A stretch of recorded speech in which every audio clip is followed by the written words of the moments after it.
Varicose veins తో బాధపడుతున్నారా? మన ఏవిస్ హాస్పిటల్లో 4,500 రూపాయల లేజర్ స్కానింగ్ ఉచితం. నమస్తే రమగారు. నమస్తే జయ. రమగారు, మనం పంచభూత లింగాల గురించి మాట్లాడుకుంటున్నాం. ఈ రోజు ఏ లింగం గురించి అండి?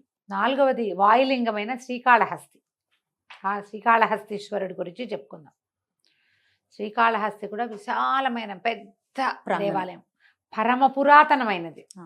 ఎప్పటితో ఈ శ్రీకాళహస్తికి ప్రత్యేకంగా చెప్పబడేది శ్రీకాళము హస్తి. వాటి కథే చెప్పుకుంటాం. సాలెపురుగు, సర్పము, ఏనుగు, ఈ మూడిటి పేరు మీదే స్వామివారికి ఆ పేరు వచ్చిందని చెప్తారు. ప్రఖ్యాతుడైన అర్జునుడి యొక్క అంశస్వరూపంగా జన్మించిన భక్త కన్నప్ప, అతని గురించి కూడా మనం శ్రీకాళహస్తి కాళహస్తీశ్వర మహత్యంలో అతని కథ కూడా చెప్పుకుంటాం. అయితే మనకి సువర్ణముఖి నదీ తీరంలో వెలిసి ఉన్నాడు స్వామి. మనకి శ్రీకాళహస్తి కథ ఎలాగో తెలుసని పెద్దగా పురాతన గాథలోకి నేను వెళ్ళటలా. ఒక సాలెపురుగు, మన తర్వాత పాము, ఏనుగు స్వామిని సేవించే ఒక శివలింగ స్వరూపంలో ముందే వెలిసి ఉన్న స్వామిని వాటికి మోక్షం ఇచ్చాడు ఈ క్షేత్రంలో. సాలెపురుగు ఏం చేసేది? విచిత్రంగా ఆయనకి గూళ్ళు కట్టేది. పాము వచ్చి మణులు సమర్పించేది. ఏనుగు వచ్చి ఏం చేసేది? ఈ పువ్వులు, ఈ సాలగూళ్ళన్నీ చింపేసి ఈ మణులన్నీ తోసేసి చక్కగా ఫ్రెష్ నీళ్లు చల్లి తామర పుష్పం పెట్టి అభిషేకం చేసేది. మళ్ళీ తెల్లవారేసరికల్ సాలెపురుగు వచ్చి మళ్ళీ గూళ్ళు కట్టేది. మళ్ళా పాము వచ్చి మళ్ళీ రత్నాలు పెట్టేది. తమ పూజను ఎవరో భగ్నం చేస్తున్నారని భావించి ఈ మూడు ఎదురుబడి కొట్టుకునే పరమభక్తితోటి తాము చేసే సేవని భగవంతుడు స్వీకరిస్తున్నాడని ప్రగాఢమైన నమ్మికతోటి, ఏదో చేస్తున్నానని కాదు, ప్రగాఢమైన నమ్మికతోటి తాము చేసేదే కరెక్ట్ అని భావించి, తన సేవ కాకుండా నా స్వామే నా సేవనే ఒప్పుకుంటాడు కానీ పరుల సేవని నా స్వామి వల్లడు ఒప్పుకోడు అని పోట్లాడుకుని కొట్టుకుని మరణించినాయి. కుంభస్థలంలో పాము తొండ ద్వారా వెళ్ళిపోయింది. దాని కాళ్ళ కింద సాలజుడు నలిగిపోయింది. ఈ లోపలికి వెళ్ళిన సర్పం వల్ల వచ్చిన బాధతోటి కుంభస్థలాన్ని దీనికేసి కొండరాయికేసి మోదుకుని విపరీతమైన శూల నెప్పితోటి ఏనుగు మరణించింది. మూడు మరణించినాయి. ఈ మరణించిన మూడిటికి కైవల్యాన్ని ప్రసాదించాడు స్వామి. తర్వాత భక్త కన్నప్ప కథ కూడా ఇక్కడికి రిలేటెడ్.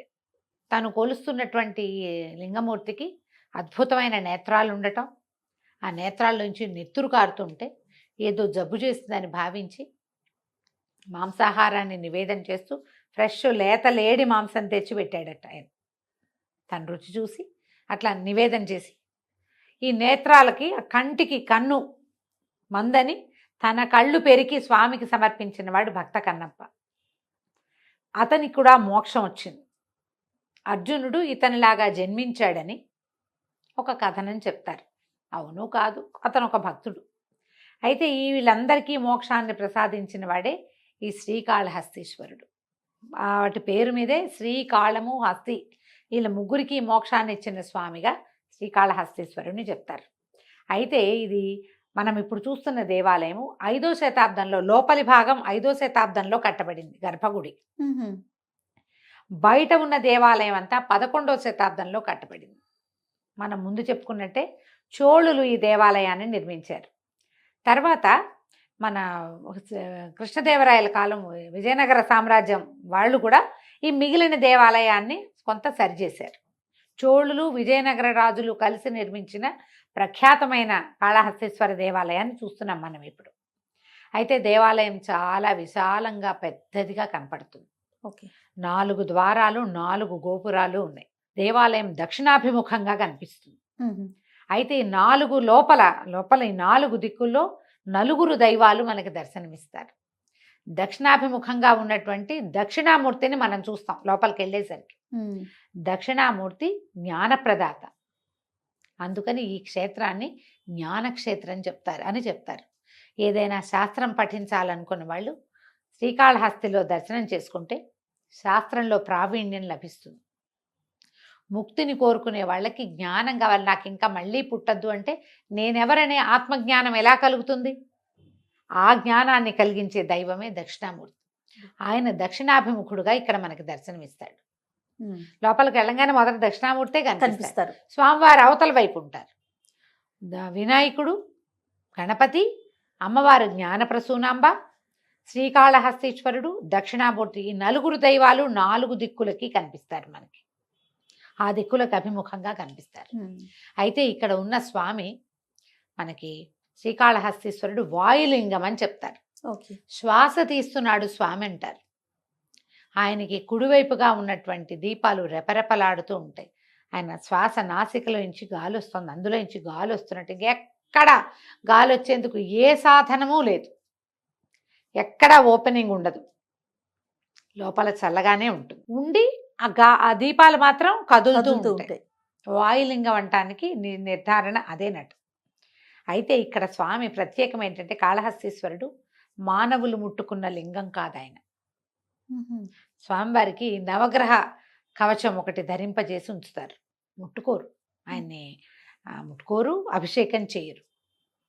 అభిషేకం చేసేది ఉత్సవమూర్తికే, అస్సలు అభిషేకం జరగదు.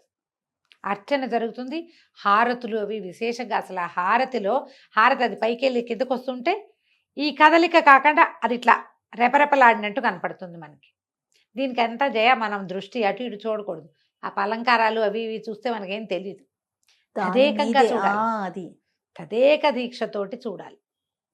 అమ్మవారు జ్ఞానప్రసూనాంబికగా దర్శనమిస్తుంది ఇక్కడ. చాలా విశేషమైన దేవాలయం సువర్ణముఖి నదీ తీరం ఉంది కదా, ఈ నదీ తీరంలో ఉన్న దేవాలయాలు ఎప్పుడు ప్రత్యేకమైనవి, విశేషమైనవిగా కనపడతాయి. మరి ఇప్పుడు నది నీళ్లు ప్రతి సంవత్సరం అంతా నిండుగా ఉంటున్నాయో లేదో మనం చెప్పలేకపోతాం. భక్త కన్నప్పకు ఒక దేవాలయం ఉంది ఇక్కడ. 3వ శతాబ్దానికి చెందిన నక్కీరుడనే కవి, ఈ నక్కీర కవి కథ కూడా చెప్పుకున్నాం మనం. ఆయన కూడా కాళహస్తీశ్వరుడు గురించిన ప్రస్తావన ఉంది ఆయన కావ్యాల్లో కూడా. విజయనగర కాలంలో ఉన్నటువంటి దూర్జటి ఏకంగా కాళహస్తీశ్వరుడి మీదే శతకం రాశారు.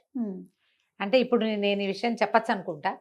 దూర్జటి రాసిన కాళహస్తీశ్వర శతకాన్ని మా తాతగారు సంస్కృతంలోకి అనువాదం చేశారు. కాళహస్తీశ్వర శతకం సంస్కృతంలో రాయబడి ఉంది. శతకం అంటే 100 శ్లోకాలు. అవును. సో ఇప్పుడు సంస్కృత అకాడమీ వాళ్ళు, హైదరాబాద్ మన తెలంగాణకు చెందిన సంస్కృత అకాడమీ వాళ్ళు తాతగారు రాసిన శతకాలన్నీ పుస్తకంలాగా వేస్తున్నారు. అందులోనే ఈ కాళహస్తీశ్వర శతకం కూడా ఉంది. ఇలాంటప్పుడు ఒకసారి చెప్పాలనిపిస్తుంది. ఎంత సంతోషమైన విషయం కదా రమగారు. అవును అవును. అయితే ఇప్పుడు ఎన్నో కావ్యాల్లో వీరి ప్రస్తావన మనకి కనిపిస్తుంది. 4 వైపులా 4 గోపురాలు ఉన్నాయి కదా. ఈ పశ్చిమ గోపురం నుంచి కుపురానికి అటు ఇటుగా సూర్య పుష్కరిణి, చంద్ర పుష్కరిణి అని 2 పుష్కరిణులు ఉన్నాయి. స్వామివారికి అభిషేకానికి అన్నిటికీ లోపల అవసరాలకి సూర్య పుష్కరిణిలో నుంచే నీళ్లు వాడుకుంటారు. అందులో నుంచి మన సువర్ణముఖి నది తీరానికి వెళ్ళే దారి కనపడుతుంది. వెళ్ళొచ్చు, మనం అటు నుంచి వెళ్ళొచ్చు. అక్కడి నుంచి ఇది రాహు కేతు క్షేత్రంగా చెప్తారు. అవును. స్వామివారు 5 పడగల నాగేంద్రుడిగా వశిష్ఠమునికి దర్శనమిచ్చారట. వశిష్ఠ మహర్షికి దర్శనమిచ్చారు. అయితే ఎప్పుడైతే ఈ సర్పస్వరూపం కనపడిందో, ఇక్కడ ఏ పూజ చేసినా ప్రత్యేకంగా సర్ప సంబంధమైన దోషాలు ఉన్నవాళ్ళు ఏ పూజ చేసినా వాళ్ళకి ఫలితం లభిస్తుందని చెప్పి ఇక్కడ రాహుకేతు క్షేత్రం అని చెప్పి రాహుకేతువులకి కూడా పూజ చేస్తారు. మనకి రాహుకేతు క్షేత్రంగా ఇక ఎక్కడ ఏది కనపడదు. రాహు సమస్య ఉంది, కేతు సమస్య ఉంది అనగానే ఇక్కడికి వచ్చేస్తారు. రాహుకేతు పూజలు కూడా భలే విశేషంగా చేస్తారు. ఒకేసారి చాలా మంది సామూహికంగా పూజ చేసుకునే అవకాశం లభిస్తుంది. అవును. రాహుకాలంలో చేస్తారు కదా. దానివల్ల ఇక్కడికి విశేషంగా జనం రావటం మనకు కనిపిస్తుంది. శ్రీకాళహస్తీశ్వరుడి దర్శనం ఎలాగుందా, రాహుకేతు పూజల కోసమే ప్రత్యేకంగా ముందే టికెట్లు బుక్ చేసుకోవడం అంతా వెబ్సైట్లో వచ్చినాయి కదా, అవకాశాలు బాగా ఉన్నాయి. అయితే పాతాళ విఘ్నేశ్వరుడి దేవాలయం ఒకటి ప్రత్యేకంగా కనపడుతుంది. ఒక సన్నటి నడవాలాగా ఉంటుంది. ప్రధాన ద్వారానికి దగ్గర నుంచే పాతాళ విఘ్నేశ్వరుని చూడొచ్చు. ఈ పాతాళ విఘ్నేశ్వరుడిని దర్శనం చేసిన వాళ్ళకి పునర్జన్మ ఉండదు. ఈ జన్మలో ప్రఖ్యాతి పొందుతారు.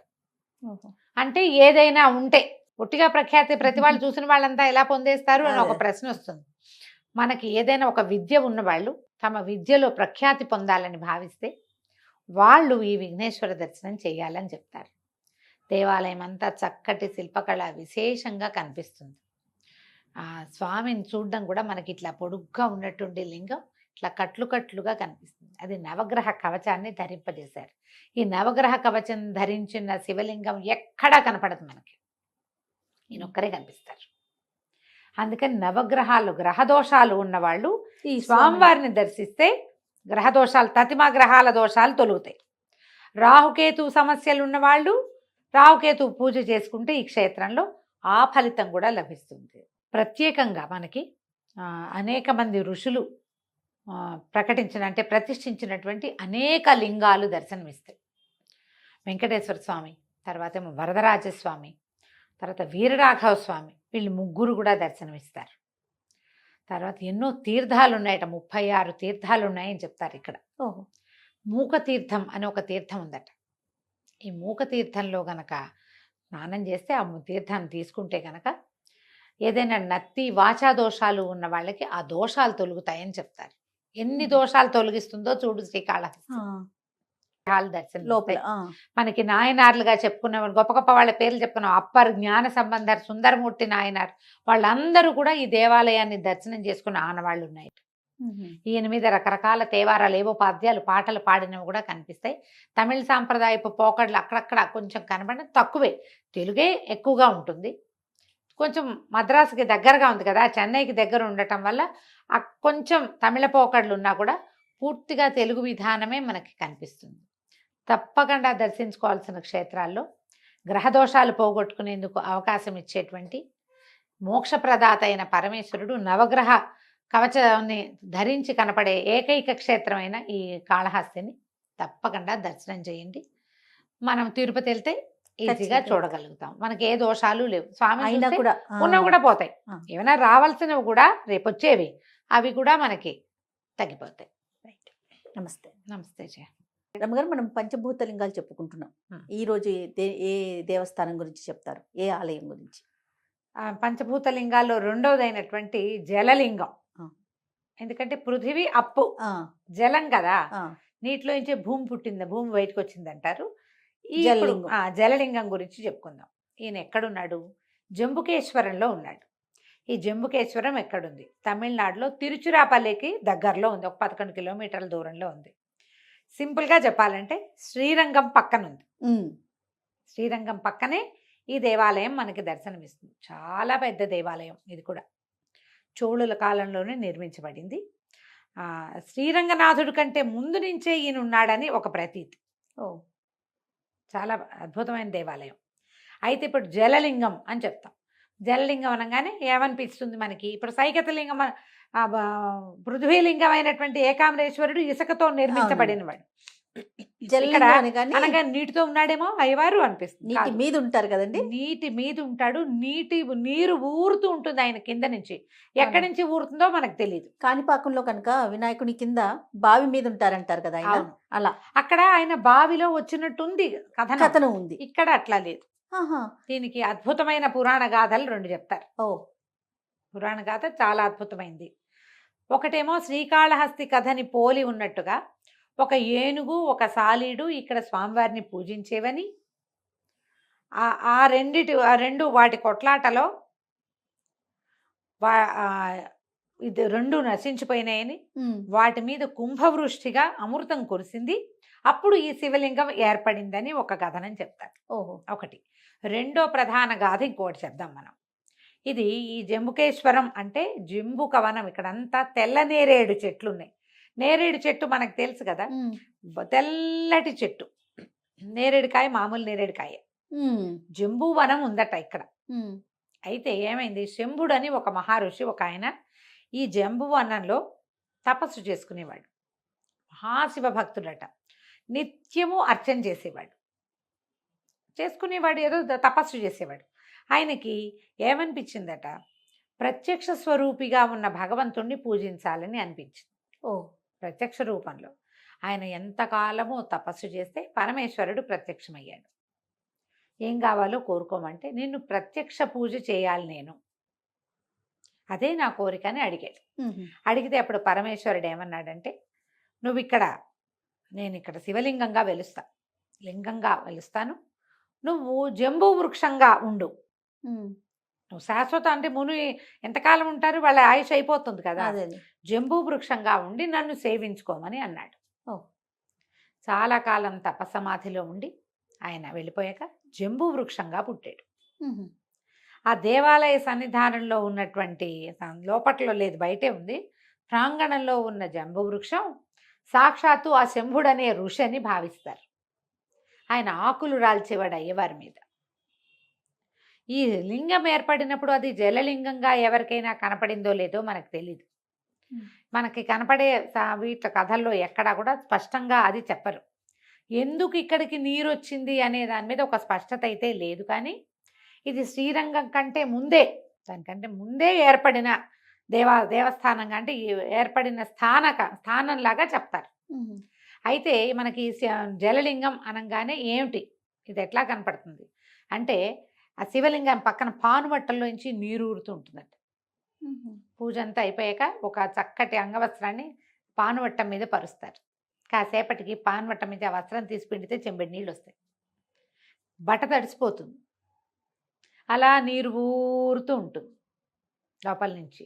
దాని కింద నది ఉందని కానీ లేకపోతే మన బాగుందని కానీ చెప్పబడలేదు. ఎక్కడి నుంచి వస్తాయో తెలియదు. ఇది కావేరీ నదీ తీరంలోనే ఈ దేవస్థానం ఉంది.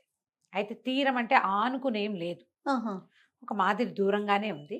ఈ కావేరీ నదిని ఈ ప్రాంతంలో పొన్ని అని పిలుస్తారు. బంగారు నది. పొన్నం అంటే తెలిసిందే కదా మనకి, బంగారు నది. ఈ పొన్నిలో స్నానం చేసి జంబుకేశ్వరిని సేవిస్తే సద్యో విముక్తి లభిస్తుంది. ఈ జన్మలో స్నానం చేసి అర్చన చేసిన వాడు ఇక మళ్ళీ పుట్టడని చెప్తారు. దీన్ని ఏనుగులతోటి, నేరేడు పళ్ళు తినడానికి వచ్చేటువంటి ఏనుగులు, దీనికి ఏదో తిరుక్కావలి అలాంటిది ఏదో పేర్లు ఉన్నాయి, తమిళ పేర్లు. ఏనుగుల చేత పూజించబడివట శివుడు. శివలింగం వెలిసింది, ఆ ఏనుగులు వస్తుండేవి. ఇవంతా మన నేరేడు పళ్ళ కోసం ఏనుగులు వస్తాయి కదా, ఆ ఆకులు కోసి స్వామివారి మీద వేసేవట. నీరు తెచ్చి పొన్నిలోంచి నీరు తెచ్చి శివలింగానికి అభిషేకం చేసి కొన్ని నేరేడు ఆకులు స్వామివారి మీద వేసి, అదే పత్రి. ఓహో.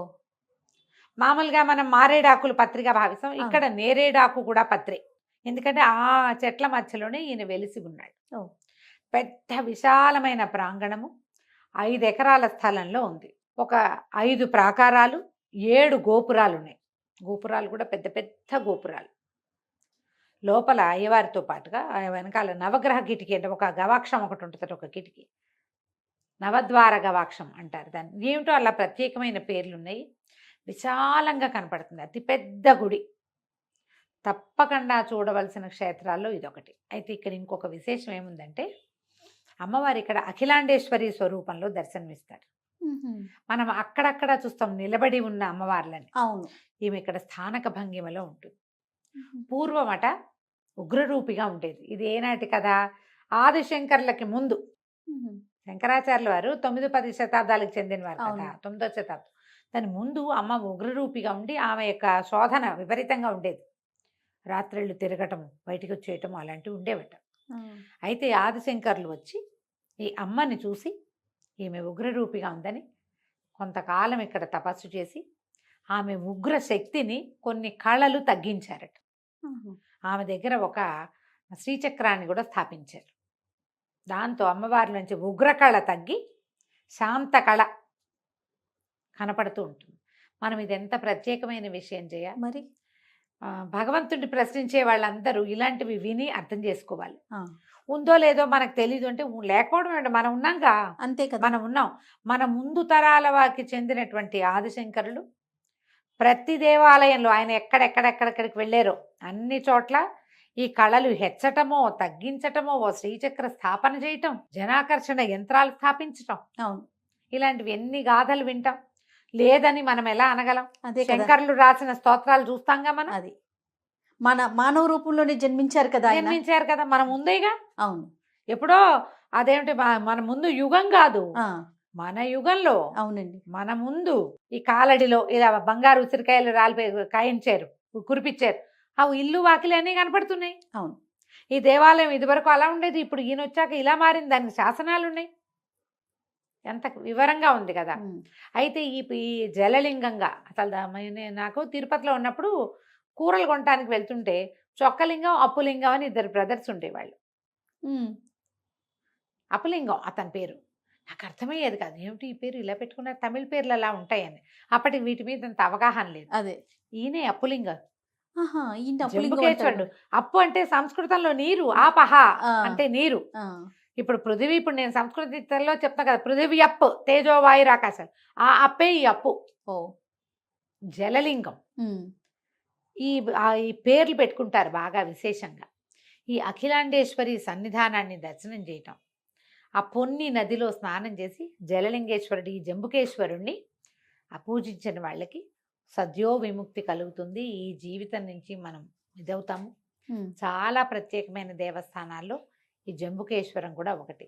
లైన్గా మొదలుపెట్టి మొదట కాంచీపురము, తర్వాత జంబుకేశ్వరము, తర్వాత అరుణాచలము, ఆ తర్వాత ఏమో కాళహస్తి, చివరికి చిదంబరము. ఈ లైన్ ప్రకారం చూడొచ్చు. లేదా మీరు పైనుంచి వచ్చినా సరే, ఆకాశము దగ్గర నుంచి వచ్చినా సరే, ఆకాశము, వాయువు, అగ్ని, జలము, ఆ తర్వాత భూమి చూసినా ఇవరాయి దబరాయిగా చూడకుండా ఒక లైన్ ప్రకారం చూడండి. ఓకే. విశేషమైన దేవస్థానంగా కనపడుతుంది. అన్ని ప్రత్యేకంగా శిల్పాలు, రకరకాల దేవతా విగ్రహాలు, పురాతనమైన శిల్పకళ. శ్రీరంగనాథుడే పురాతన దేవస్థానం. ఆయన కంటే ముందు ఎవరైనా శ్రీరంగం వెళ్తే దగ్గరలోనే ఉంది కాబట్టి జంబుకేశ్వరాన్ని కూడా తప్పకుండా దర్శించండి. అలానే రమ్మగారు నమస్తే. నమస్తే రమ్మగారు, మనం పంచభూత లింగాలు చెప్పుకుంటూ ఉన్నాం. మూడోది అగ్నిలింగం.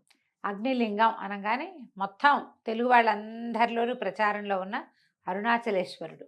మిగతా పంచభూత లింగాల్లో వేగి గురించి అవగాహన ఉన్నా లేకపోయినా, దర్శనం చేసుకున్నాం లేదు అనే ఆలోచన ఉన్నా, అరుణాచలం మాత్రం ఖచ్చితంగా మనం వెళ్ళి తీరాల్సిందే. రమ్మగారు అంటే ఇట్లా అనొచ్చు అనకూడదు, ఒక్కసారి దర్శనం కోరుకోవచ్చు. ప్రతి నెల వెళ్ళిపోయేవారు ఉన్నారండి. అక్కడట మైకుల్లో చెప్తున్నారంట, దయచేసి నెల నెల రామాకండి, అయ్యో రామ, కొత్త భక్తులకి అవకాశం ఇవ్వండి. అంటే అవకాశం ఉండాలి కదా అందరికీ. అంటే మరి ఇలా అనకూడదేమో కానీ ఇదంతా ప్రవచనకర్తల ప్రభావమే చేయ. అది సంతోషించదగ్గ విషయమే అయినా కూడా, కాకపోతే ఎక్కువ స్ట్రెస్ చేయబడింది అరుణాచలం. ఐదింటిని స్ట్రెస్ చేసి ఉండొచ్చు కదా, బాగుండేది కదా. జంబుకేశ్వరంలో జనం తక్కువ ఉంటారు, ఆ తమిళనాడు వాళ్ళే వస్తారు, తెలుగు వాళ్ళు పెద్దగా కనపడరు. చిదంబరంలో తెలుగు వాళ్ళు పెద్దగా కనపట్టల్లా, ఏం అక్కడికి వెళ్ళరు. అవును, అక్కడ కూడా వెళ్ళాలిగా. రమ్మగారు, నేను చిదంబరం వెళ్ళాను మొన్న, లాస్ట్ 2 months బ్యాక్. మనిషి లేరు, మనుషులు ఉండరు, అలా ఉంటాడు అయ్యవారు నిరామయంగా. స్వామి పాపం ఎవరు రారు. మామూలుగా మనము దేవాలయాలకి రెగ్యులర్ గా మనం మన ఇంటి దగ్గర వాటికి ఎలా వెళ్తాం, ఎలా జనం ఉంటారు, అంతే ఉన్నారండి. జంబుకేశ్వరంలో కూడా అంతే. అదే అనుకున్నా. నీకు కంచిలో కొంచెం పర్వాలా, కానీ తక్కువే. వీటితో కంపేర్ చేసుకుంటే కంచి కొంచెం పర్వాలేదు. అవును, నిజం. కాళహస్తి మనకి తిరుపతి నుంచి కాళహస్తి, కంచి అందుబాటులో ఉండటంతో విశేషంగా ఉంటాయి. సరే, రాహుకేతు క్షేత్రం అని కొంచెం అక్కడికి బాగా వెళ్తారు. కానీ చూడవలసిన క్షేత్రాలు చాలా ఉన్నప్పుడు అన్నీ చూసి మనం జీవన సాఫల్యాన్ని ఎందుకు పొందము, ఒకచోటకే ఎందుకు వెళ్తాము?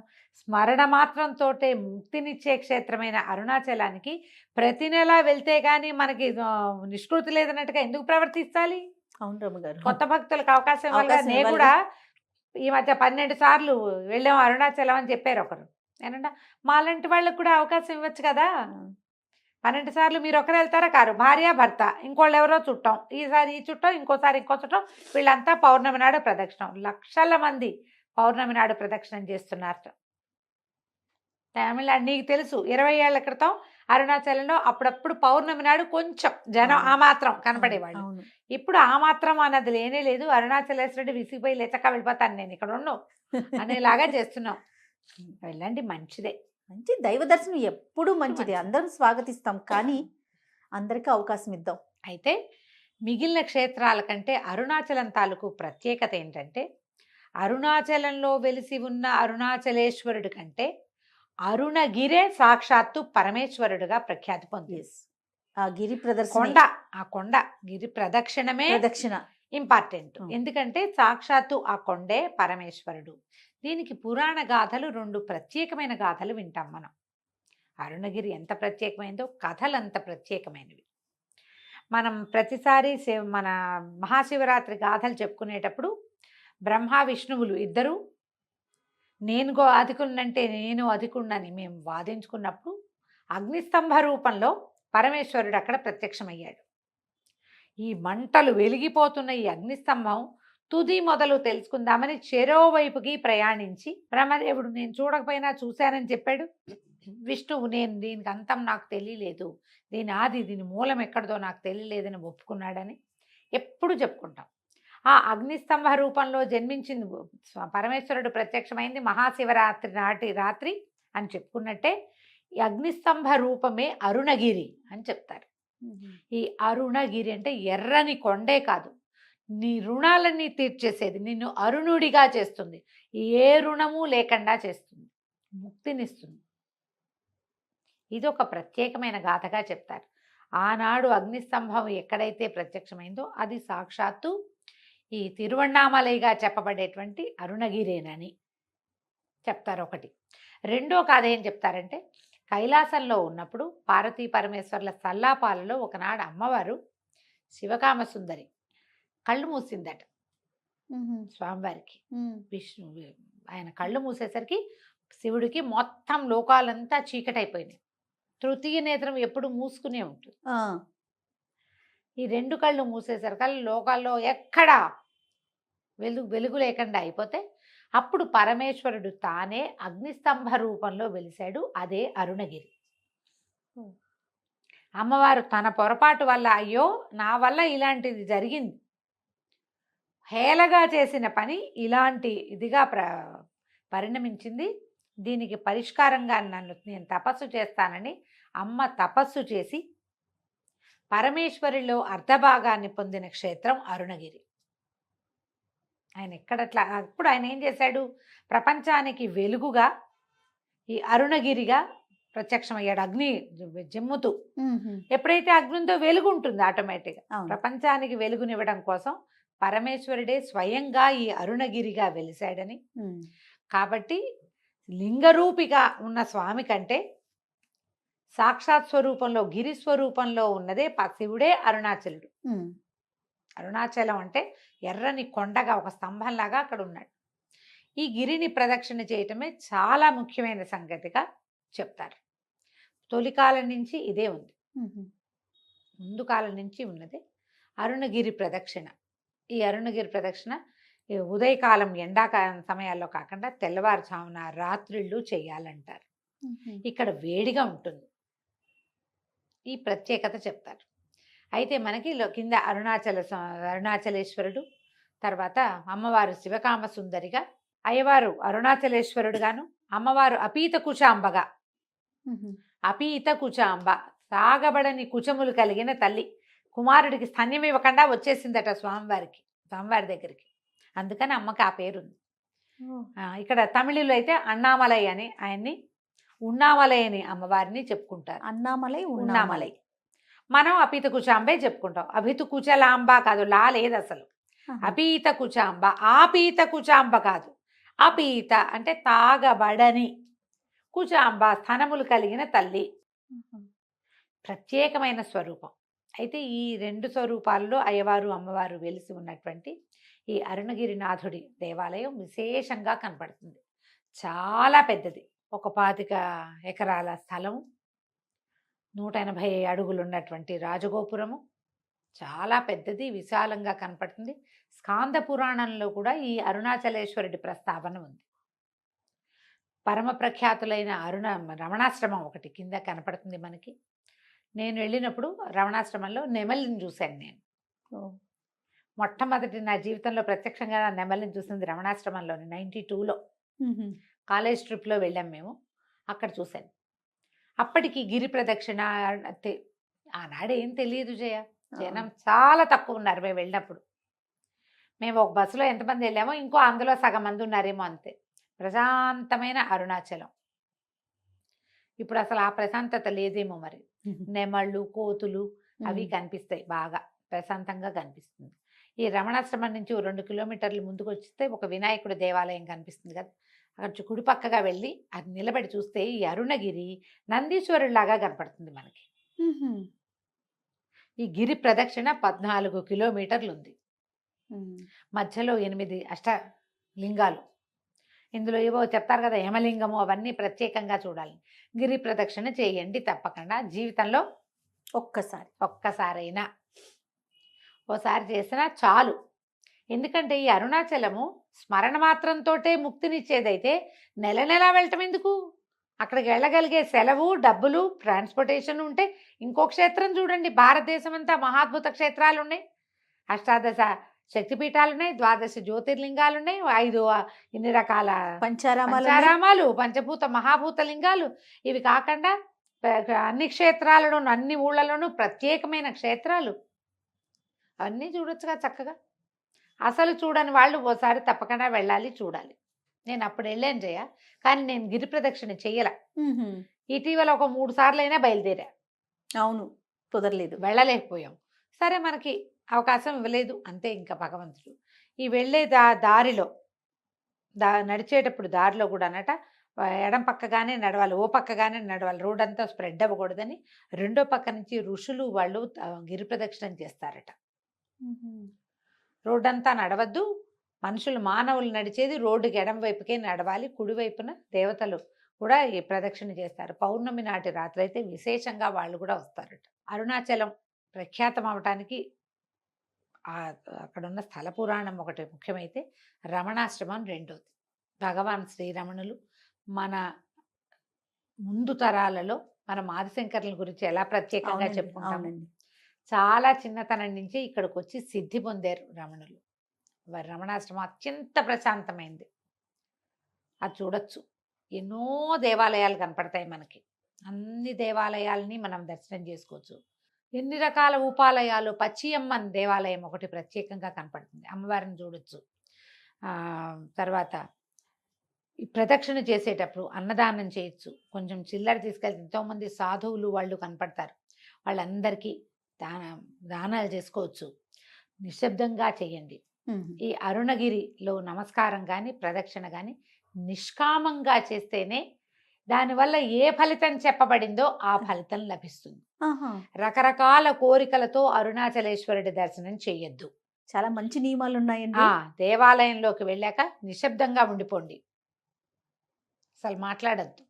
లోపల వెచ్చగా ఉంటుంది, అగ్నిలింగం అవటం వల్ల. ఆ లింగం ఇప్పుడు కొండే అగ్నిస్వరూపం. అవునవును. శివలింగం అగ్నిలింగం. కింద శివలింగం అరుణాచలేశ్వరునికి వెళ్తాం కదా దర్శనానికి. ఆ లోపలికి వెళ్ళినప్పుడు కామ్గా ఉండండి. ఆ అగ్ని తాలూకు స్వభావాన్ని ఫీల్ అవ్వడానికి ట్రై చేయండి. స్వరూపం అయినా ఆ వెచ్చదనను మీరు మాట్లాడుతూ ఇతరత్ర వ్యాపకంలో ఉంటే ఆ లోపల ఏ మారా ఉందో అది మనం ఫీల్ కాలేకపోతాం. అంతే కదా. అసలు అలంకారం ఎంత బాగుంటుందో జయ, భలే బాగుంటుంది. అరుణాచలేశ్వరుడికి చేసే అలంకారమే అసలు అటు మనిషి కూర్చున్నట్టుగా అనిపిస్తుంది నాకైతే. ఫోటో చూసినా నేను అలాగే ఫీల్ అవుతాను. శివలింగానికి ఎంత చక్కటి అలంకారం చేస్తారు. ఇక్కడ ఒక చోట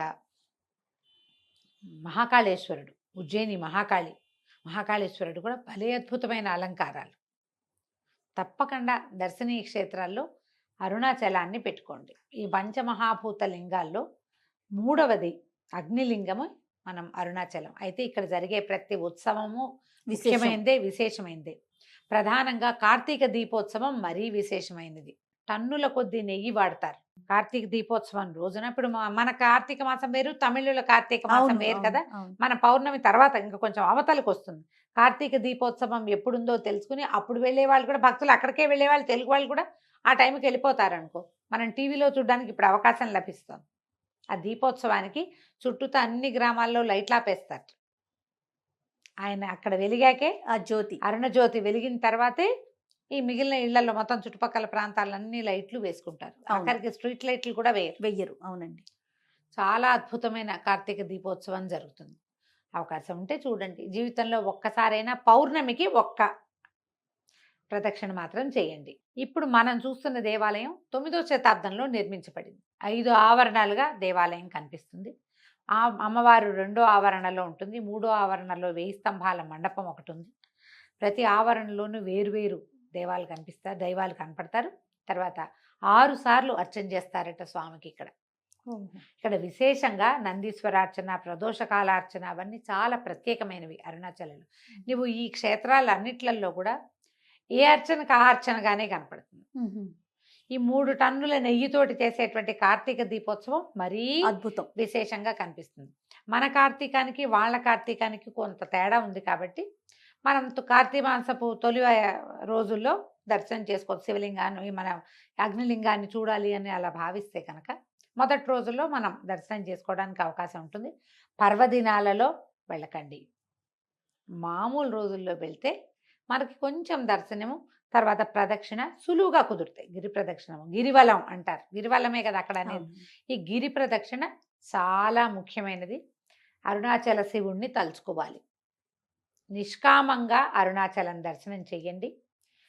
ఏ కోరికలు లేని, మనకి ఏం కావాలో అది ఆటోమేటిక్గా వచ్చేస్తుంది.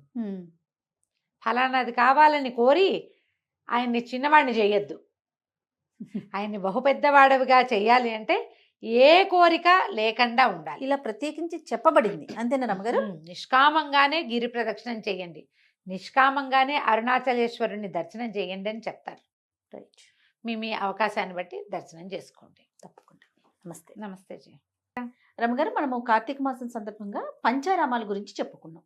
అట్లనే పంచభూతలింగాలు కూడా ఉన్నాయి మనకి కదండి. వాటి గురించి కూడా మనం చెప్పుకునే ప్రయత్నం చేద్దామండి. చేద్దాం జయ, బాగుంటాయి, అద్భుతమైనవి.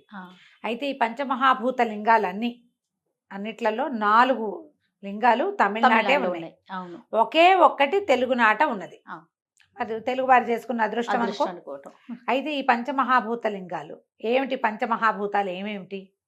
పృథివ్యప్తేజో వాయురాకాశాలు. పృథివి అంటే నేల, అప్పు అంటే నీరు, నేల నీరు. తేజ అంటే అగ్ని, వాయువు ఆకాశము, గాలి ఆకాశము. ఈ 5 వీటితోటే మనం నిర్మించబడ్డాం. శరీరం పంచభౌతికమైనది. ఇవే మన తాలూకు జీవితానికి సాక్ష్యాలు. ప్రపంచం వాటితోటే నిర్మించబడి ఉంటుంది. మానవ దేహం దాంతోటే నిర్మించబడి ఉంటుంది. ఈ వీట్లలో ఈ 5 మహాభూతాల తాలూకు ప్రత్యక్ష సాక్ష్యాలుగా ఉన్నటువంటి ఈ మహాభూత లింగాల్ని జీవితంలో ఒక్కసారైనా చూడాలని చెప్తారు. ఓకే. మనం చూడాల్సినవి ఎన్ని ఉన్నాయి చూడు భారతదేశంలో. అవునండి. ఇవన్నీ చూడాల్సిందే. మనం పంచారామాలు చెప్పాం, చూడాల్సిందే. జ్యోతిర్లింగాలు చెప్పాం, చూడాల్సిందే. చార్ధామ యాత్ర చేయవలసిందే, అంతేనా? తర్వాత 18 అష్టాదశ శక్తిపీఠాలు చూడాల్సిందే. ఇవన్నీ చూడాల్సినవే అంటే అని ఎందుకు మనని అటువైపుకు తీసుకెళ్తున్నారు మన వాళ్ళు? తోటలు కాశ్మీర్ చూడాల్సిందే, ఇంకేదో చూడాల్సిందే అని అనరు. చూస్తే చూడు, ఇవి చూడవలసిందే. అంటే మానవుడి ప్రయాణం, నువ్వు ఎక్కడికి వెళ్ళినా నువ్వు చేరవలసిన చివరి లాస్ట్ అబౌడ్ ఏమిటి? దైవం. అంతే. స్వామి వైపు మనం నడవాలి. మనని ఎవరు పుట్టించారో, మనలో నిరంతరం వెలిగేటువంటి భగవదాత్మ ఏదైతే ఉందో, చిదాత్మ, దాని దగ్గరికి చేరటం. అంతే. దాని దగ్గరికి చేరాలంటే మీ ఇంట్లో కూర్చుంటే నువ్వు ఎట్లా వెళ్తావు? ఇంట్లో కూర్చుంటే వెళ్ళవు. అవి ఎక్కడున్నాయో అక్కడికి వెళ్ళాలి. ఆ వైపు అడుగులు వేయాలంటే, మన ఆధ్యాత్మిక ప్రగతి మనం సాధించాలంటే ప్రగతి పథంలోకి అడుగులు వేయాలి. ఆ అడుగులు వేయించేందుకే మన చుట్టుపక్కల ఎన్నో దేవాలయాలు, ప్రతి చోటకి వెళ్తాం. మనం అట్లా ఆరాలోకి ప్రవేశిస్తూ ఉంటే ఒక్కొక్క అణువు మనలో ఉన్నది మానవత్వం నుంచి దైవత్వం వైపుకి నడిపిస్తుంది, తీసుకెళ్తుందట్టు. తీసుకెళ్ళటం కోసమే ఇవి చెప్పబడ్డాయి. అయితే మన పంచారామాలు ఒకేసారి ఏర్పడ్డవి మనకు తెలుసు. కానీ ఈ పంచమహాభూత లింగాలు ఒకేసారి ఏర్పడ్డవి కాదు. రకరకాల సందర్భాలలో భగవంతుడు తన ఉనికిని చాటడానికి చేసిన ప్రయత్నాల్లో ఇవి ఏర్పడ్డాయి. ఈ ఒక్కొక్క చోట ఒక్కొక్క మహాభూతం, ఈ పంచభూతాల్లో ఒక్కొక్కటి అట్లా కనిపించడం వల్ల ఈ 5టిని ఒక అలైన్డ్గా మనం చెప్పుకుంటున్నాం. ఈ అలైన్మెంట్లో ఒక 3 దేవాలయాలు ఒకే అక్షాంశం మీద ఉండటం, భూమి తాలూకు గరిమినాభి ఎక్కడుందో అక్కడ చిదంబరం దేవాలయం ఉండటం వల్ల ఇవి ప్రత్యేకమైనవిగా భాషిస్తున్నాయి. అయితే ఇటీవల కాలంలో ప్రవచనకర్తల ప్రభావంతో ఇందులో ఉన్న ఒక మహాభూత లింగాన్ని, అగ్నిలింగాన్ని మనం బాగా దర్శనం చేసుకుంటున్నాం. ఎక్కువ వెళ్తున్నారు తెలుగు వాళ్ళు. మిగిలినవి కూడా చూసే ప్రయత్నం చేయాలి. అయితే ఇవి ఏమేమిటి? పృథివీ మొదటిది. మనం భూమి మీద ఉంటాం. అయితే ఆఖరి పుట్టిన భూతం పృథ్వీ భూతమేనని చెప్తారు. కానీ మనం ఈ లైన్లో వెళ్తాం కదా. ఈ పృథ్వీ భూతం ఏమిటి? ఇది ఏకాంబరేశ్వర లింగం. ఇది కాంచీపురంలో ఉంది. ఏకాంబరేశ్వరుడు అంటే మనం కాంచీపురంలో అయితే అమ్మవారు ఉన్నది కంచి. అవును, కాంచి కదా. అమ్మవారు కూడా శక్తిపీఠం కదా రమ్మగారు. శక్తిపీఠం. తర్వాత ఈ అయ్యవారు ఉన్నది శివకంచి. గోవిందరాజు పెరుమాళ్ళు ఉన్నది విష్ణు కంచిగా చెప్తారు. 3 కాంచీపురాలు ఉన్నాయి కంచిలో. మనం అమ్మవారి కామాక్షి అమ్మని దర్శనం చేశాక శివకంచి విష్ణు కంచి చూడమంటారు. శివకంచిగా పేరు పొందినటువంటి ఏకాంబరేశ్వర లింగము పృథ్వీలింగం. తర్వాత అప్పు రెండోది అంటే జలం. ఈ జలలింగం తిరుచిరాపల్లి దగ్గర ఉన్న శ్రీరంగానికి దగ్గరలో ఉన్నటువంటి జంబుకేశ్వరం. తేజస్వలింగం తేజోలింగం అగ్నిలింగంగా ప్రఖ్యాతి పొందిన అరుణగిరి. ఇది కూడా తమిళనాటే ఉంది. మద్రాసు నుంచి ఒక 180 కిలోమీటర్ల దూరంలో ఉంది. తర్వాత తేజో వాయులింగం మన ఆంధ్రప్రదేశ్లో శ్రీకాళహస్తి. కాళహస్తీశ్వరుడుగా అక్కడ జ్ఞానప్రసూనాంబాదేవితో కలిసి స్వామివారు దర్శనమిస్తాడు. చివరిది ఆకాశలింగం. మనం చూడు ఇదంతా ప్రయాణం చేసే చివరికి మన ప్రయాణం ఎక్కడికి? అది శూన్యంలోకి. ఎక్కడికి వెళ్తున్నామో తెలీదు. అక్కడ ఏమీ లేదు. ఆ ఏమీ లేని ఆకాశలింగమే చిదంబరంలో తమిళనాటే ఉంది. ఈ 5 శివలింగాల్ని సంవత్సరానికి ఒకటి పెట్టుకుని చూసినా మంచిది. అరుణాచలానికి ఏంటంటే చాలా ప్రఖ్యాతి పొందటంతో మన వాళ్ళు విరివిగా వెళ్ళి ప్రతి నెలా ప్రదక్షిణ చేసే వాళ్ళుగా ఉన్న వాళ్ళే కనిపిస్తున్నారు. అరుణాచలం స్మరణ మాత్రంతో ముక్తిస్తుందట. తలుచుకుంటే చాలు, తలుచుకుంటే ముక్తి ఇచ్చేస్తుంది. సజీవ విముక్తి క్షేత్రం అది. మరి జనాలు బాగా విపరీతంగా వెళ్తున్నారు. ఈ 5 క్షేత్రాలు ఒకసారి దర్శనం చేసుకోవాలి. సాధారణంగా తిరుపతి వెళ్తే అందరూ కాళహస్తి వెళ్ళిపోతూ ఉంటారు, చాలా మంది వెళ్తారు. సరే, ఒక్కొక్క క్షేత్రం గురించి చెప్తాం. మొట్టమొదటిది పృథ్వీలింగమైన ఏకాంబరేశ్వర లింగం గురించి చెప్పుకుందాం. మనం శివకంచిగా చెప్పుకునే ఏకాంబరేశ్వర లింగం సైకత లింగం. ఏకాంబరేశ్వరుడు అంటే ఏక ఆమ్రం లాగా మనకు వినపడుతుంది, ఒక మామిడి చెట్టు అని. ఏకాంబరేశ్వరుడు ఆయన ఎల్లలు లేనివాడు, ఆకాశమే ఒక్కటే దిక్కు, అలా ఉన్నవాడు. ఏకాంబరం అని పేర్లు పెట్టుకుంటారు అక్కడ. తమిళనాడు అంతా ఏకాంబరం కనపడుతుంది. అయితే ఈ ఏకాంబరేశ్వర లింగం ఉన్నటువంటి శివకంచిలో 4 పెద్ద పెద్ద గోపురాలు ఉన్నాయి. బ్రహ్మాండమైన గోపురాలు. ప్రధాన గోపురమే 193 అడుగులు ఉంటుంది. తర్వాతవన్నీ 180, మిగిలిన 3 180 అడుగులు ఉన్నాయి. ఇది ఎంత పెద్ద దేవాలయమో జయ. నడిచి నడిచి నడిచి ఎంత నడిచినా తిరగదు. ఈ చోళుల కాలంలో నిర్మించబడింది ఇది. దాంతో విశాలమైంది, పెద్దది, ప్రాంగణం మహా పెద్దది. ఏకాంబరేశ్వర లింగం పరమాద్భుతంగా, విశేషంగా, ఎక్కడా లేనంత కొత్తగా, ఎన్నిసార్లు చూసినా చూడాలనిపించేలాగా ఉంటుంది. అయితే దీనికి పురాణ గాథ ఏం చెప్తారంటే, పార్వతీదేవి తపస్సు చేసినప్పుడు ఆమె ఒక సంవాదంలో ఆమె తపస్సుకి కూర్చుంది. వాళ్ళిద్దరు ఏదో వాదించుకున్నారు. ఈ తపస్సుకి కూర్చున్నప్పుడు ఆవిడ ఈ ప్రాంతంలో తపస్సు చేసింది. ఆవిడ ఏం చేసేదట, రోజు సైకతంతో ఇసుకతోటి శివలింగం చేసి ఇసుక శివలింగాన్ని పూజించేది. సైకత లింగం ఎలా కుదురుతుంది చెప్పు? అవును, బేస్ లేనిదే ఏముండదు. కానీ ఆమె శక్తి వల్ల, అంటే పరమేశ్వరి యొక్క శక్తి మేరకి అలా కుదిరిందనమాట. ఈవిడ రోజు నిత్యము శివార్చన చేసుకునేది, తపస్సమాధిలో ఉండేది. అయితే పరమేశ్వరుడు ఈమె తపస్సు ఎట్లా చేస్తుందోనని పరీక్ష చేశాడట. పరీక్ష చేస్తే ముందు అగ్నిని పంపించాడు. అయినా కూడా ఆవిడ శివలింగాన్ని వదిలిపెట్టాల. తర్వాత విపరీతంగా జలం వచ్చిందట, ఒక తుఫాను లాంటిది సృష్టించారు. గంగ తోసుకొచ్చేసింది, ఆమె కదిలి వెళ్ళిపోయేలాగా ఉందట. అయితే ఈవిడ ఏం చేసిందట, ఈ పరమేశ్వరుని కౌగిలించుకుందట ఇసుకలింగాన్ని. గంగాదేవి శివుడిని ఏం చేస్తుంది? అంతేగా. అయితే ఈ అమ్మవారి కౌగిలింతకి గురైన ఆ శివలింగం ఓ పక్కన ఇట్లా కదిలిపోయింది. అది సన్నటి లింగం, ఇసుకలింగం కౌగిలించుకుంది. సైకతలింగం అంటే ఇసుకతో చేసేది. అమ్మవారి ఈ ఒరిపిడికి, కౌగిలింత ఒరిపిడికి ఇది ఓ పక్కనంతా అలా ముక్కగా పోయింది. పరమేశ్వరుడు అప్పుడు ప్రత్యక్షమయ్యాడు ఆవిడికి. ఆ సైకతలింగాన్ని ఇప్పుడు మనం చూస్తాం. అక్కడ ఇసుకదే. అందుకని అక్కడ అభిషేకం చెయ్యరు. ఇలా గుండుగా అలా కనపడదు. ఒక పక్కన కొంచెం చెక్కినట్టుంటుంది. కౌగిలింత ఒరిపిడికి కదిలిపోయింది అనమాట. విశేషంగా కనపడుతుంది జయ. మనం ఊరికే చూస్తే ఇదేమిటి ఇలా ఉంది అలా అనిపిస్తుంది, విషయం లేదా మనం తెలుసుకుంటే లేదా కదా. మనకేం తెలీదు, క్యాజువల్గా చూస్తాం. మీరు కథ తెలిసి, అది విషయం తెలిసి, అమ్మవారు కౌగిలించుకున్న విగ్రహాన్ని మనం కంటితో చూస్తున్నామంటే గూస్ బంప్స్ వస్తాయి, అవును అవును రావాలి వెంటనే. మనకి కథ తెలియాలి.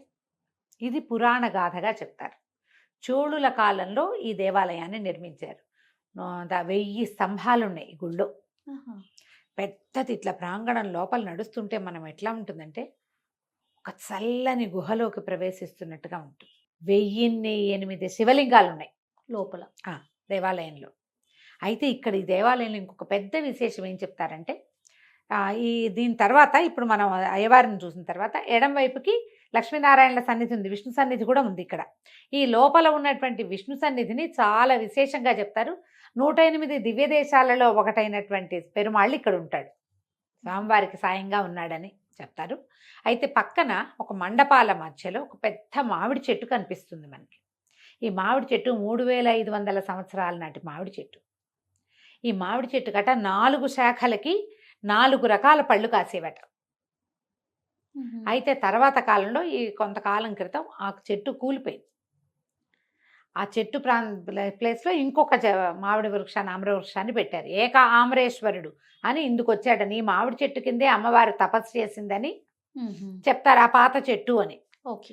అయితే ఇప్పుడు మనకి ఏం కనపడుతుంది, ఆ మామిడి చెట్టు తాలూకు కాండాన్ని ఒక గ్లాస్ బాక్స్లో పెట్టి మనం గుళ్ళోకి వెళ్తుంటేనే మనకి ఎడం వైపు కనపడుతుంది, కనిపిస్తుంది. నేను 3-4 సార్లు చూడడంతో నాకు అది అసలు అట్లా బ్రెయిన్లో ఉందన్నమాట. ఈ లోపల మండపంలో ఈ మామిడి చెట్టు ఉంది కదా, మామిడి చెట్టు దగ్గర ఇట్లా ఎత్తుగా మండపం కట్టి ఉంచుతారు. చుట్టూతా నుంచి చూడొచ్చు. అక్కడ శివపార్వతులు ఇద్దరు ఒళ్ళో కుమారస్వామిని పెట్టుకుని వివాహ దంపతులుగా కనిపిస్తారు మనకి, కళ్యాణ దంపతులుగా. సోమస్కందమూర్తి అని ఒక ప్రత్యేకమైన స్వరూపం ఉంది. స ఉమా స్కందమూర్తి, ఉమతో కలిసి ఉన్న స్కందుడు కలిసి ఉన్న మూర్తి అని. శివపార్వతులు ఇద్దరు ఉండి మధ్యలో కుమారస్వామి ఉన్న స్వరూపాన్ని చూస్తే సంతానం కలుగుతుంది. మనం ఏం చెప్పుకుంటాము, ఇది ఎప్పుడు స్కందజననం చెప్పుకుంటే అవునవును బాగా సంతానం కలుగుతుంది, ప్రతిసారి చెప్తాం కదా. అవునండి. ఈ సోమస్కందమూర్తిని ధ్యానం చేసిన, ధ్యాసలో ఉన్న, చూసి నమస్కారం చేసిన, సంతానం కోరుకున్న సంతానం కలుగుతుంది. ఓకే. ఈ సోమస్కందమూర్తిగానే మనకి ఇక్కడ దర్శనమిస్తారు. ఎంత బాగుంటుందో. మనం ఇది మెట్లెక్కి వాటి చుట్టూతా ఒక ప్రదక్షిణ చేసి ఆ మామిడి చుట్టూతా మళ్ళీ వచ్చి దండం పెట్టుకుని దిగి వచ్చేసేయచ్చు. ఇక్కడ తపోకామాక్షి కూడా కనపడుతుంది. అమ్మవారు తపస్సు చేసింది కదా ఇక్కడ, అవును, కామాక్షి స్వరూపం ఇక్కడ తపోకామాక్షిగా కనిపిస్తుంది.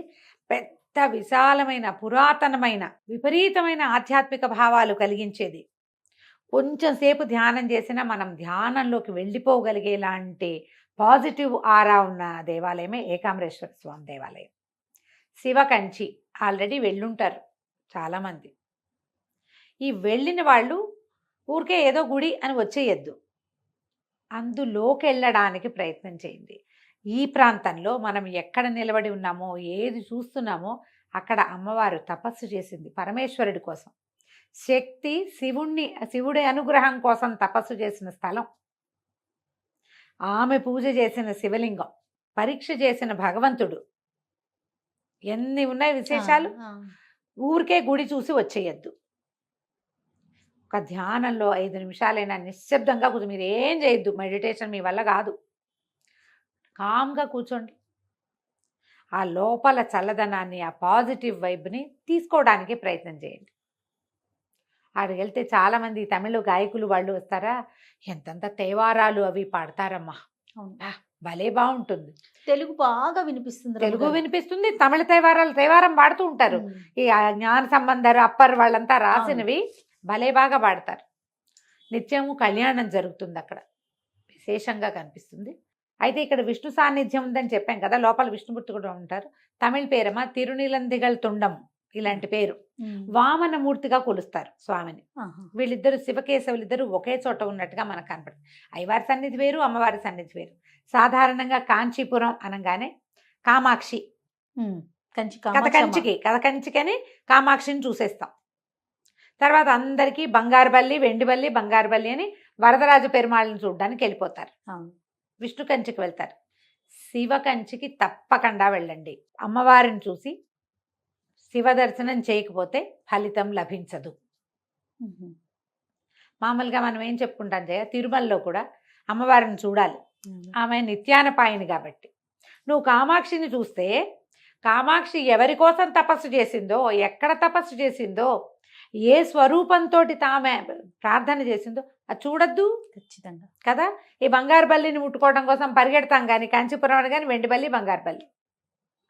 శివకంచిని తప్పకుండా చూడండి. మనం చూడవలసిన ముఖ్యమైన క్షేత్రాలలో ఏకాంబరేశ్వరుడు తప్పకుండా ఉన్నాడు. పైగా మనకి మామూలుగా చెప్తారు, అయోధ్య మధుర మాయ కాశీ కాంచి అవంతిక పురి ద్వారవతి చైవ సప్తైతే మోక్షద్వారకాహ అంటారు. మోక్షద్వారాలు తెరిచేటువంటి ప్రాంతాలు ఇవే: అయోధ్య మధుర మాయ కాశీ కాంచి అవంతిక. కాంచీపురం మోక్షద్వారం. ఆ మోక్షద్వారానికి 3 భాగాలు ఉంటాయి. మనం ప్రవేశిస్తాం, 2 పక్కవి 2 పక్క తలుపులు, పక్క చెక్కలు, పైది ఒక చెక్క కదా, అవునా? 3 భాగాలు. ఆఖరిది భూమే, మనం దాన్ని దాటి వెళ్తాం. ఈ 3 భాగాల్లో అమ్మవారి కంచి, కామాక్షి కంచి, శివ కంచి, విష్ణు కంచి. ఏ ఒకటి వదిలేసినా మీరు మోక్షద్వార ప్రవేశం చేసినట్టు కాదు. ముగ్గురిని చూడాలి, సమయం ఉంచుకోండి. ఓసారి ఇప్పుడు మనం తరచూ కామాక్షిని చూడడానికి వెళ్ళే వాళ్ళు కొంతమంది ఉంటారు. నెల నెల అరుణాచలం వెళ్ళే వాళ్ళు ఉన్నట్టుగా కాంచీపురం వెళ్ళే వాళ్ళు ఉంటారు. వెళ్తే వెళ్ళండి అమ్మవారి మీద ఆసక్తితోటి. కానీ ఒకసారైనా ఒకే రోజున ముగ్గురిని చూడండి. మనం పొద్దున మొదలు పెడితే మధ్యాహ్నానికి 3 అయిపోతాయి. అవును, చాలా సింపుల్గా ఒక్కసారైనా ఈ ప్రయత్నం చేయండి.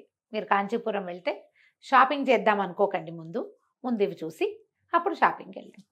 తప్పకుండా రమ్మగారు. ఇప్పుడు మనం కథ కంచికి మనం ఇంటికి అనాలి. రైట్. నమస్తే. నమస్తే. పంచభూతలింగాల్లో మనం ఆఖరి లింగం చిదంబరం అండి. ఆకాశలింగం, ఆకాశలింగం, చిదంబర రహస్యం అంటారు. ఏమిటో చిదంబర రహస్యం. ఆ చిదంబర రహస్యం ఏమిటంటే శూన్యం, చివరికి మిగిలేది ఏమీ లేదు, శూన్యమే ఇదంతా.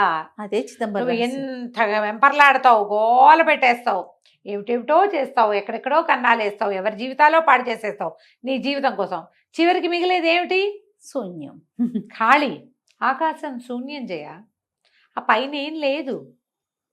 ఆ లేనితనాన్ని చూపించేదే చిదంబర రహస్యం.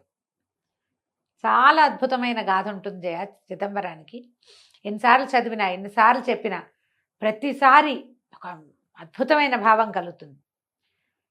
ఇదివరకు ఎప్పుడు ఇది కృతయుగానికి ముందు, కృతయుగము తొలికాలం అయి ఉండొచ్చు. ఋషులు మునులు చాలామంది ఇక్కడ ఉండేవాళ్ళు ఈ చిదంబరం ఉన్న ప్రాంతాల్లో. తిల్లైవనం అనేవాళ్ళట ఈ ప్రాంతాన్ని. తిల్లై అనేది ఒక ప్రత్యేకమైన చెట్టు, అది గుబురుగా ఉంటుంది. మనం ఇప్పుడు కూడా చిదంబరం గోడల మీద ఈ తిల్లై వృక్షాల బొమ్మలు చూస్తాం. ఇప్పుడు అది అక్కడ కనపడదు, ఇంకొంచెం అవతలకు ఉన్నట్టు కనిపిస్తుంది. ఈ తిల్లై వనాలలో ఉన్నటువంటి ఋషులు మునులు, ఋషివాటికలు చాలా ఉండేవి. వీళ్ళు మంత్రాలతోటి, యజ్ఞాలతోటి భగవంతుణ్ణి బంధించగలమనేటువంటి ఒక భావంలో ఉండేవాళ్ళు. మంత్రముంది, యజ్ఞం ఉంది. భగవంతుడు వీటికి అతీతుడైన వాడు, లోకాతీతుడు అయిన ఆ అతీతమైన దైవాన్ని మనం బంధించగలమనే ఒక ప్రగాఢమైన విశ్వాసంతో వాళ్ళు ఉండేవాళ్ళు. వీళ్ళు వీటికి నేను అతీతుణ్ణి అని వాళ్ళకి తెలియచేయటం కోసం పరమేశ్వరుడు విష్ణు సహాయుడై వాళ్ళిద్దరూ ఇక్కడికి వచ్చారు. ఎలా వచ్చాడు ఆయన? బిచ్చాధనాథర్ అంటారు, బిచ్చగాడిగా వచ్చాడు పరమేశ్వరుడు ఇక్కడికి. ఆయనతో మహాద్భుత సౌందర్యవతి స్వరూపంలో, మోహిని స్వరూపంలో ఉన్న విష్ణువు కూడా ఆయనతో పాటు వచ్చాడు. ఒక బిచ్చగాడి భార్యగా చెప్పారు, ఒక స్త్రీ. ఎంత వ్యామోహపరిచే సౌందర్యమో ఆ బిచ్చగాడిది. పిచ్చాండవన్ ఇలాంటి పేర్లే రాస్తారు. ఈ భిక్షగాడుగా వచ్చినటువంటి అతని వెనకాలన్న మహాద్భుత సౌందర్యవతి, మోహపరిచే సౌందర్యం ఉన్నటువంటి వీరు చూసి ఋషిపత్నులు మోహంలో పడిపోయారట. అంటే ఒక దిగ్భ్రమకి చెందారు. ఏదో మోహం కాదు, లోబడిపోవటం అనగానే మనం ఏమనుకున్నాం, మనుషులు లోబడిపడటం అంటే లొంగిపోవటం అనే అనిపిస్తుంది. మగవాడికి లొంగిపోవటం స్త్రీలు, ఇది కాదు. మహాద్భుత దైవిక శక్తి అందులో ఉన్న దైవత్వానికి ఆకర్షితులైపోయారు. వాళ్ళు ఎటు వెళ్తే అటు వెళ్ళిపోయారట. వాళ్ళకేంటి, వ్యామోహపరచటమే వాళ్ళ ఉద్దేశం ఏదైనా వాళ్ళు వ్యామోహపరిచేందుకే ఉన్నవాళ్ళు. ఎప్పుడైతే ఈ స్త్రీలు వీళ్ళ వెనకాల పడిపోతున్నారో ఈ ఋషులకి ఈ మునులకి అందరికీ కోపం వచ్చిందట అక్కడ బ్రాహ్మణ సమాజానికి. ఈ అతన్ని అదిలించి ఏం చేసినా సరే సమాధానం చెప్పేస్తున్నాడు వెళ్ళటల్లా అవతలకి. వీళ్ళేమో ఆయన కేసి కళ్ళు అంటించేశారు, ఏ క్రియలు చేయటల్లా. ప్రార్థించండి అంటే అతన్నే, పూజించండి అంటే అతన్నే, చూడండి అంటే అతన్నే. ఏం చేసినా క్రియ మాంట వేరే క్రియలోకి వాళ్ళు రావటల్లా. అందుకని వీళ్ళు ఏం చేశారట, మంత్రాలతోటి సర్పాలని సృష్టించి వదిలిపెట్టారు ఆ బిచ్చాండవన్ మీదకి. ఆయన వాటన్నిటినీ తీసుకుని ఒకదాన్ని మెళ్ళో వేసుకున్నాడు, ఒకదాన్ని తల మీద పెట్టుకున్నాడు, కొన్నిటేమో చేతులకి, కొన్ని పాదాలకి అలంకరించేసుకున్నాడు. ఏమిటి పావులు చూస్తే భయపట్టాల. మంత్రాలతోటి ఒక పులిని పంపించారు. ఆ పులి మీదకి దూకితే ఆయన దాన్ని ఇట్లా పట్టుకుని ఇట్లా చీల్చి ఆ చర్మాన్ని నడువు కట్టేసుకున్నట్టు. ఇంత క్రియ జరుగుతుంటే ఈ స్త్రీలు భయపడాలి, కానీ ఆ దిగ్భ్రమలోంచి బయటికి రాలా వాళ్ళు. ఏం భయలేదే లేదు, చూస్తున్నారు అంతే. ఇంకా ఆయనకు లోబడిపోయి ఉన్నారు. అక్కడి నుంచి వీళ్ళు ఏం చేశారు, ఒక బ్రహ్మాండమైన రాక్షసుడిని సృష్టించి వదిలిపెట్టారు. ఈయన వాడి జుట్టు పట్టి ఇట్లా కింద వేసి ఆయన అతని మీద పాదం మోపి వీపు మీద ఇట్లా నిలబడ్డాడు. పైకి నిలబడి ఒక నవ్వుతోటి తాండవం చేయటం మొదలుపెట్టాడు. ఎప్పుడైతే ఈ రాక్షసుడి మీద కాలు పడి ఆయన కాలు ఇట్లా లేచింది, బొటన వేలు ఆనిందట, పైకి లేచాడు. ఎంత మనిషో, పైకి లేచి ఈయన చేతులు అవి కదిలి జుట్టు కదిలేసరికి పరమేశ్వర సాక్షాత్కారం కలిగింది వాళ్ళకి. ఆయన ఏం చేస్తాడు, ఆనంద తాండవం చేస్తాడు. ఆయన తాండవమే ప్రపంచం, ఆయన కదలికే ప్రపంచం. ఎట్లా కదులుతుంది, ఎలా నడుస్తాం మనం, దీని మీద చెట్లో పువ్వులో ఇంకోటి ఎట్లా పుష్పిస్తాయి, భగవంతుడి కదలిక అది. అది వీళ్ళకి తెలిసింది. ఎప్పుడైతే ఈ పరమేశ్వరుడి స్వరూపం కనపడిందో, వీళ్ళు అంతకుముందు ఎలాంటి వాడిని చూస్తున్నారు, బూడిద పూసుకుని ఏదో సౌందర్యవంతుడుగా ఉన్నాడు.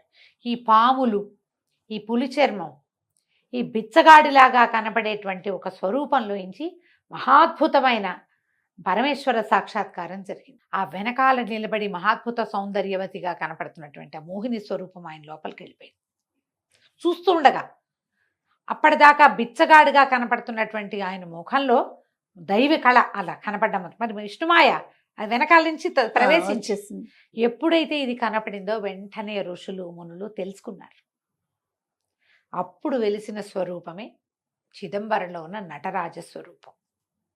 ఆయన చేసే తాండవమే ఈ ప్రపంచపు కదలిక, జీవం. ఈ లేచినటువంటి ఈయన చేతుల్లోకి అగ్ని ఇలాంటివన్నీ ప్రత్యక్షం. వాటన్నిటితోటే కదా ప్రపంచం ఎట్లా నడుస్తుంది, పంచభూతాలతోటి. ఆ స్వరూపం ఇక్కడ మనకి కనపడుతుంది. సాధారణంగా సాంప్రదాయిక స్వరూపం ఏమిటి మనకు తెలిసేది, శివలింగమే. శివుడు ఒక మానవ స్వరూపంలాగా కనపడతాడు. ఇక్కడ నటరాజ స్వరూపం మనం ఎక్కడా చూడం అట్లా. పైగా ఇది ఎట్లాంటిది, ఈ స్వరూపం ఎలా కనపడుతుంది, ఏదో నిలబడి ఉన్నదో పడుకునున్నదో కూర్చునున్నదో కాదు, తాండవ స్వరూపం, నాట్యభంగిమలాగా కనపడుతుంది. ఇక్కడే భరతముని ఈయన్ని ప్రార్థించి భరతనాట్యాన్ని రూపొందించాడు. భరతముని రాశాడు, ఆ పుస్తకం రాసుకున్నాడు. నాట్యం ఇక్కడి నుంచే పుట్టింది. భగవంతుడి యొక్క హేళా లీలా విశేషాలే ప్రపంచం యొక్క కదలికలు పోకడలు. ఇక్కడ మనం ఆ స్వరూపాన్ని చూస్తాం. పెద్ద దేవాలయం, దాదాపుగా ఒక 250 ఎకరాల స్థలం ఉంది. అది అన్నీ ఆక్యుపై అయిపోయి ఉంటాయి. ఇప్పుడు పురాతన కాలంలో అంత ఉండేదట. అయితే వరదరాజ పెరుమాళ్గా మోహిని స్వరూపంలో ఉన్న విష్ణువు ఇక్కడ వెలిసి ఉన్నాడు. నటరాజ స్వరూపం చూస్తాం. అక్కడి నుంచి ఒక స్ఫటిక లింగాకృతిలో స్వామివారు మనకి దర్శనమిస్తాడు. నటరాజ స్వరూపం స్ఫటిక లింగంతో పాటుగా ఎప్పుడైతే ఈ స్వరూపంలో నటరాజుగా కనపడ్డాడో ఆ తర్వాత వాళ్ళకి స్వామి మాయమయ్యి అక్కడ ఒక ఖాళీ తెలిసింది. ఒక బిలంలాగా ఉండి అంతా అందులోకి వెళ్ళిపోతున్నట్టుగా కనపడింది ఋషులకి. ఇంత ప్రపంచము, ఈ తిల్లైవనాలు అన్నీ పోయినాయి అందులోకి. తీరా అక్కడ చూస్తే ఏముంది, శూన్యం, ఏమీ లేదు. ఆ శూన్యంగా ఉన్నదాన్ని ఆకాశలింగంగా ఇక్కడ మనకి దర్శనం చేయిస్తారు. అది మనం చూస్తాం. ఇక్కడ స్వామి ఈ స్వరూపంలో వెలిశాడు. అతిపెద్ద దేవాలయం. ఎన్ని ప్రాకారాలో, ఎన్ని గోపురాలో, ఎంతంత ఎత్తో, ఏమి కట్టుబడో, నడిచి నడిచి నడిచి నడిచి కాళ్ళు పడిపోవాల్సిందే. ఎంత అద్భుతమైన సేవాకాలాలు, అమ్మవారు ఎంత సౌందర్యవంతంగా కనపడుతుందో, వరదరాజ పెరుమాళ్ళు ఎంత అద్భుతమైన దర్శనం ఇస్తాడో. జీవితంలో ఒక్కసారైనా చిదంబరం చూసి తీరాలి. మనకి అప్పరు, జ్ఞాన సంబంధర్, మాణిక్య వాచకర్ ఇలాంటి పేర్లున్న సుందరమూర్తి నాయనార్లు, ఈ నాయనార్లందరూ కూడా నందనారు, ఆ నందనారు వీళ్ళందరూ కూడా ఈ చిదంబర స్వామి సేవలో పునీతులయ్యారు. ఒకసారి 6 సేవలు చేస్తారు రోజుకి. ఒక్కొక్క స్వామికి ఒక్కొక్క పేరుంది.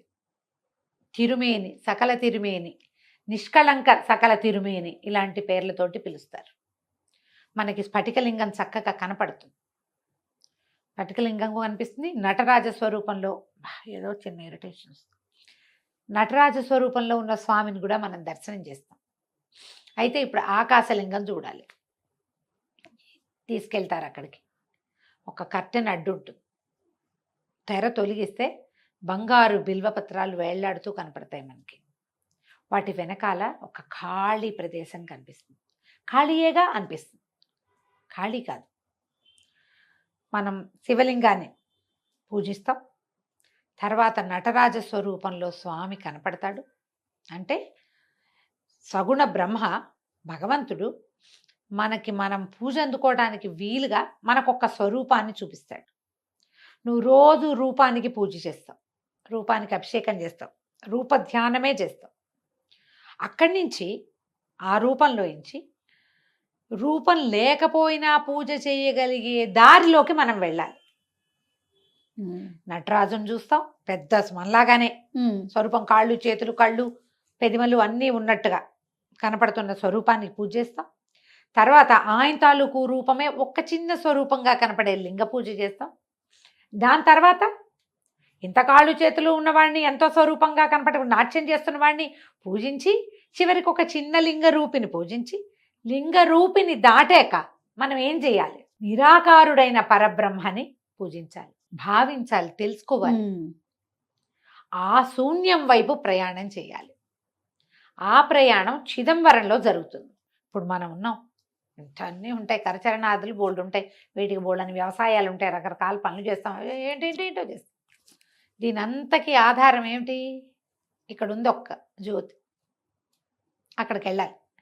జ్యోతిని దాటాక పరంజ్యోతే. ఇంకా ఇప్పుడు దీన్ని దాటాక ఇది పోతే ఎక్కడికి వెళ్తుంది? అది ఎక్కడికి వెళ్తుంది? అది వెళ్ళేది ఎక్కడంటే ఈ ఆకాశలింగం. ఇది ఎక్కడికి చేరాలో దానిని మనకి ఇక్కడ ఏమీ లేదు, ఈ నాదనే ఈ వెంపర్లాటని దాటు, ఇదే భగవంతుడనే దాన్ని దాటు. ఇవన్నీ దాటితే నువ్వు చేరేది శూన్యం. ఆ శూన్యమే భగవంతుడు. అక్కడికి చేరే దారిని చిదంబరం మనకి ఒక రోజులో చూపించేస్తుంది. నువ్వు ఊరికే చూసొచ్చేస్తావు. అన్ని క్షేత్రాలు చూస్తావు, ఇది కూడా చూస్తావు.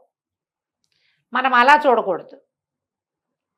ఏం చెప్తున్నాడో చూడడానికి ప్రయత్నం చేయాలి. ఓసారికి అయితే అర్థం కాదు, ఒకసారికి అర్థం కాదు, ఓసారి చదివితే అర్థం కాదు, ఒకసారి వింటే అర్థం కాదు.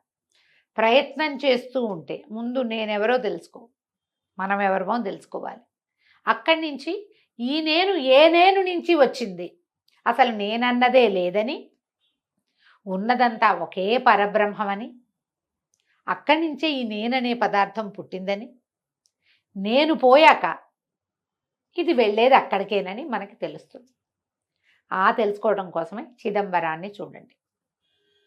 విశాలమైన దేవాలయము, అద్భుతమైన శిల్పకళ, ఎన్నో మండపాలు, గోపురాలు, ప్రాకారాలు, పూజా విధానాలు, చక్కగా వినపడే తమిళ తేవారాలు.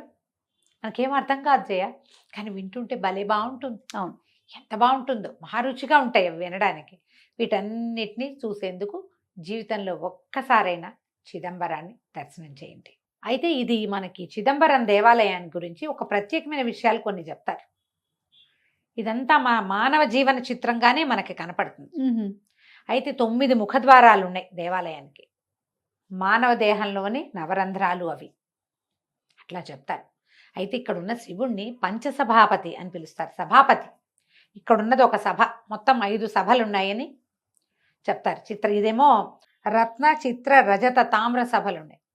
ఈ తమిళనాడులోనే ఈ 5 సభా దేవాలయాలు ఉన్నాయి. అన్ని చోట్ల ఇట్లాగే చిన్నగా నాట్యం చేస్తున్న పరమేశ్వరుడి దర్శనమే అవుతుంది.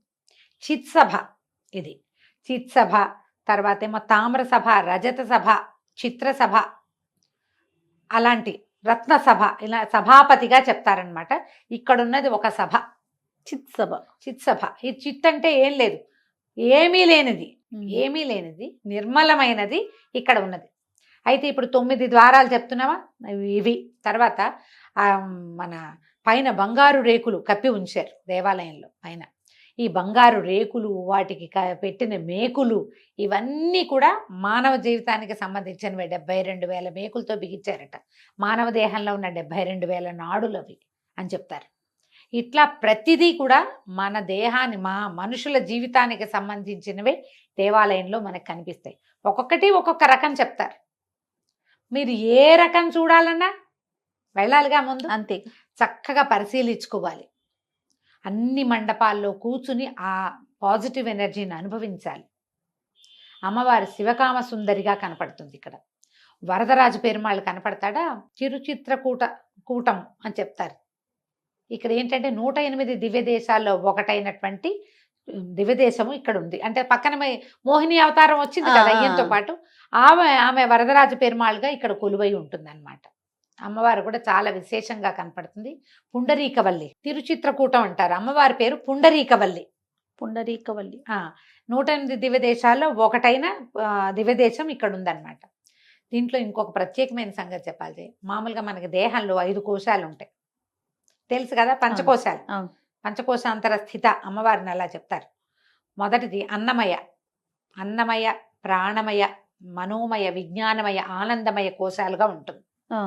మానవ దేహం 5 కోశాల్లో ఉంటుంది.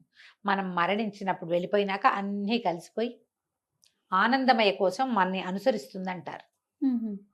అయితే ఇక్కడ ఉన్న 5 ప్రాకారాలు మానవ దేహంలో ఉండేటువంటి 5 కోశాలుగా చెప్తారు. మనమే అంతే. కేవలం భగవంతుడి సృష్టి లీలా విలాసమైనటువంటి మానవుని యొక్క జీవితమే ఇది. ప్రతివాడు ఇలాగే ఎవరికైనా ఉంటుంది. ఇన్ని కోశాలు ఉన్నాయని మనకు తెలియదు, తెలుసుకోము. నవరంధ్రాలు మనకి తెలుసు. ఇప్పుడు మనకి షట్చక్రాలు తెలుసా? అవును. కట్ చేస్తే కనపడవుగా, కనిపించవు, కానీ ఉంటాయి కదా. ఎలా ఉన్నాయో ఈ కోశాలు కూడా అలాగే ఉన్నాయి. అవి కూడా అలాగే ఉన్నాయి. అది మనకి కనపడని విషయము ఉంది, కనిపించే విషయం కూడా ఉంది. రోజుకు 6 సార్లు సేవ చేస్తారు స్వామికి. చాలా విశేషంగా కనపడతాయి. ఆఖరి సేవ ఈ ఆకాశలింగ దర్శనం చేయిస్తారు. ఆకాశలింగాన్ని దర్శనం చేసుకోండి. అవకాశం ఉంటే ఆకాశలింగం నుంచి మొదలుపెట్టి కింద వరకు రండి, భూలింగం వరకు, లేదా భూలింగం దగ్గర మొదలుపెట్టి ఆకాశలింగం దాకా వెళ్ళండి. ఎక్కడికి వెళ్ళామా వచ్చామా కాదు, అనుభవించి ఆ పూర్తి అనుభవాన్ని లోపల పదిలం చేసుకోండి. వెళ్ళొచ్చాక మన మామూలు జీవితం, మామూలు వ్యవహారం కాదు. వెళ్ళొచ్చిన దాని ఫలితం మన మీద కనపడాలంటే మనకి వస్తువో, బంగారమో, ప్రమోషనో కాదు, ఆత్మజ్ఞానం పెరగాలి. ఆ రకమైన తీర్థయాత్ర తప్పకుండా చేయండి. ఈ కార్తీక మాసంలో ఇంత పుణ్యప్రదమైన 5 దేవాలయాలు, ఈ 5 10 దేవాలయాలు చెప్పే అవకాశం లభించినందుకు నా వరకు నాకు చాలా సంతోషంగా ఉంది. వాటి కోసం మళ్ళీ చదివాను, మళ్ళీ చెప్పాను. సో మీరు కూడా వినండి, చూసి రండి. తప్పకుండా రమ్మగారు. ప్రత్యక్షంగా వింటున్నాను కదా నేను. నాకు కూడా అవకాశం దొరికినందుకు చాలా సంతోషం. నమస్తే. నమస్తే జయ.